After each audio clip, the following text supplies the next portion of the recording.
Assalamualaikum. Halo teman-teman, bertemu lagi dengan saya Reza Amanda Asbulloh, mahasiswi dari Institut Medika Dr. Gigi Suherman, Prodi S1 Kebidanan semester 4. Di sini saya akan promosi kesehatan tentang seks bebas kepada remaja. Selamat menyaksikan teman-teman. Pubertas merupakan masa peralihan dari kanak-kanak menjadi dewasa yang dimulai umur 8 sampai 14 tahun. Awal pubertas dipengaruhi oleh berbagai faktor, diantaranya adalah bangsa, iklim, gizi, dan kebudayaan, serta ditandainya dengan mulai tumbuh ciri-ciri kelamin sekunder, misalnya tumbuh rambut kemaluan, ketiak lembab, timbul jerawat pada wajah, peningkatan berat badan, serta tinggi badan. Pada wanita mengalami pembesaran buah dada, sedangkan pada pria mengalami perubahan pada suara serta tumbuhnya jakun. Masa pubertas dimulai pada umur 13 tahun sampai 19 tahun.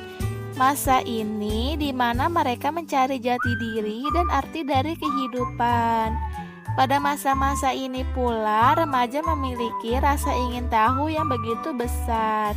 Bisa dibilang karena rasa ingin tahunya yang begitu besar, semakin dilarang, semakin penasaran, dan akhirnya mereka berani untuk mengambil resiko tanpa pertimbangan terlebih dahulu. Di era globalisasi seperti yang kita alami saat ini, remaja harus terselamatkan dari bahayanya globalisasi. Karena globalisasi ini ibaratnya kebebasan, sehingga banyak kebudayaan-kebudayaan asing yang masuk dan berkembang, sementara budaya-budaya tersebut tidak cocok dengan kebudayaan kita. Sebagai contoh, kebudayaan seks bebas. Sebagian besar bangsa barat adalah bangsa sekuler. Seluruh kebudayaannya yang mereka hasilkan jauh dari norma-norma agama. Pada saat ini, kebebasan bergaul sudah sampai pada tingkat yang mengkhawatirkan. Para remaja dengan bebas dapat bergaul antar jenis, tidak jarang dijumpai pemandangan di tempat-tempat umum. Para remaja saling berangkulan mesra tanpa mempedulikan masyarakat sekitar. Mereka sudah mengenal istilah pacaran sejak awal masa remaja. Pacar bagi mereka merupakan salah satu bentuk gengsi yang membanggakan. Akibatnya di kalangan remaja kemudian terjadi persaingan untuk mendapatkan pacar. Oleh karena itu, pemerintah harus mampu mengambil tindakan dan menyaring pengaruh yang berhak dan berdampak negatif bagi para remaja. Begitu pula, peran remaja harus mampu mengendalikan diri dan menghindari hubungan seks pranikah serta pendekatan diri kepada Tuhan untuk memperkuat iman dan takwa. Awal mula seorang remaja terjerumus ke dalam pergaulan bebas adalah salah bergaul dan mudah terpengaruh oleh temannya yang tidak benar.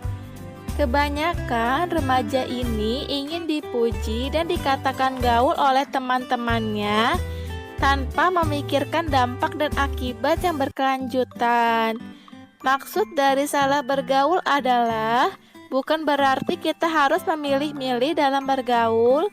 Kita boleh saja bergaul dengan siapapun, asalkan kita jangan mudah terpengaruh dan tetap berpegang teguh kepada norma-norma agama dan norma-norma hukum yang berlaku, karena gaul tidak harus memiliki seks bebas.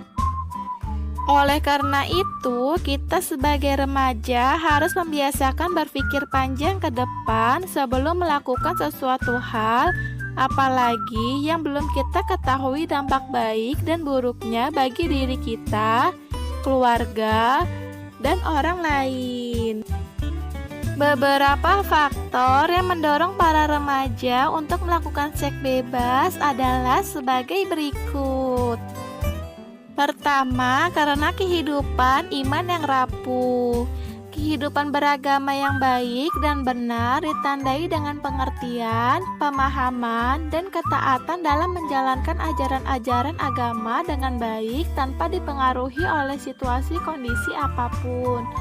Oleh sebab itu, sejak dini para remaja harus meningkatkan pengetahuan tentang agamanya sendiri, karena agama adalah tumpuan bagi hidup kita.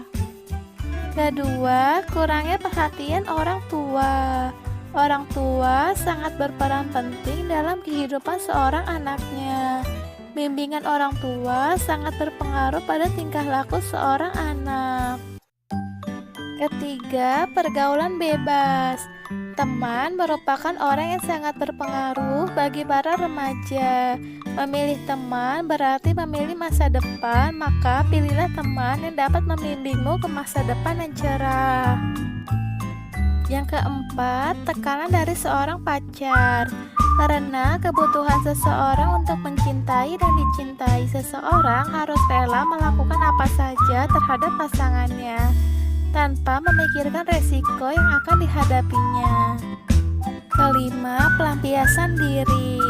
Faktor ini tidak hanya datang dari diri sendiri, misalnya sudah terlanjur berbuat, karena sudah tidak ada lagi yang dibanggakan dalam dirinya.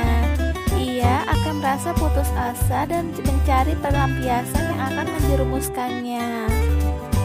Keenam, rendahnya pengetahuan tentang bahaya seks bebas, sehingga mereka beranggapan bahwa seks bebas adalah bentuk penyaluran kasih sayang dalam sebuah hubungan berpacaran, suatu hal yang wajar bagi pergaulan mereka. Faktor pengetahuan yang minim ditambah rasa ingin tahu yang tinggi.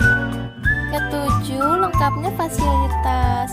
Fasilitas yang lengkap akan mempermudah seseorang untuk melakukan seks bebas seperti rumah yang nyaman dan gadget yang memadai.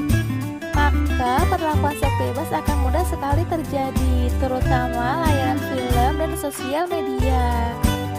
Kedelapan, faktor perubahan zaman. Faktor ini adalah hal yang cukup kuat menjadi penyebab pergaulan bebas di kalangan remaja, karena di zaman sekarang banyak media yang mudah diakses oleh semua umur. Dampak dari seks bebas, selain memiliki hukum haram, seks bebas memiliki akibat atau dampak yang sangat negatif bagi si pelaku seks bebas. Juga dapat menghilangkan rasa malu. Padahal dalam agama, malu merupakan suatu hal yang amat ditekankan dan dianggap perhiasan yang sangat indah, khususnya bagi wanita. Selain itu, seks bebas juga dapat berakibat antara lain: pertama, hilangnya kehormatan. Kedua, prestasi cenderung menurun. Ketiga, ketagihan. Keempat, hamil di luar nikah. Kelima, aborsi dan bunuh diri. Keenam, tercorengnya nama baik keluarga. Ketujuh, tekanan batin. Kedelapan, zina mengeluarkan bau busuk. Kesembilan, terjangkit penyakit menular seksual. Kesepuluh, gangguan kejiwaan. Cara pencegahan seks bebas yang terjadi pada remaja dan mahasiswa dapat dicegah dengan beberapa upaya. Upaya tersebut antara lain: yang pertama, mempertebal keimanan dan ketaatan kepada Tuhan Yang Maha Esa. Yang kedua, menanamkan nilai-nilai agama, moral, etika, dan ketimuran. Yang ketiga, pendidikan seks bebas atau sex education. Keempat, menghindari perilaku yang akan merangsang seksual. Yang kelima, menegakkan aturan hukum. Yang keenam, pacaran sehat. Yang ketujuh, menjauhkan diri dari berduaan di tempat sepi. Mungkin hanya sekian yang bisa saya sampaikan. Kurang lebihnya mohon maaf. Terima kasih telah menyaksikan. Wassalamualaikum.